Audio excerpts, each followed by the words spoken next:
ஒரு பயணம் முழுமையாக தோல்வியில் முடிந்தது. ஆனா அந்த தோல்வியே உலக வரலாற்றிலேயே மிகப்பெரிய வெற்றியாக மாறியது. 1914 பனியும் மரணமும் நிறைந்த அண்டார்டிகாவை வெல்ல துணிந்தார் ஒரு மனிதன், எர்னஸ்ட் ஷாக்கில்டன். என்டியூரன்ஸ் கப்பலில் 28 வீரர்களுடன் அவர் புறப்பட்டார். ஆனா இயற்கை அவர்களை சோதிக்க முடிவு செய்தது. கடுமையான பனிக்கடல் அந்த கப்பலை சிக்க வைத்து மெல்ல மெல்ல நசுக்கியது. ஒரு நாள் அந்த கப்பல் முழுவதும் கடலுக்குள் மறைந்தது.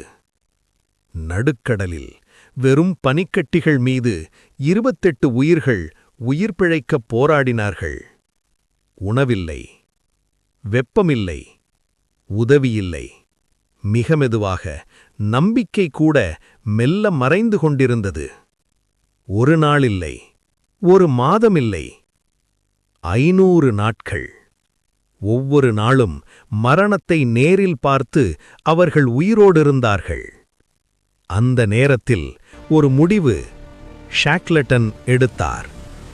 ஒரு சிறிய படகில் 5 பேரை மட்டும் கூட்டிக் கொண்டு 1300 கிலோமீட்டர் கொந்தளிக்கும் கடலை எதிர்த்து அவர் பயணம் செய்தார்.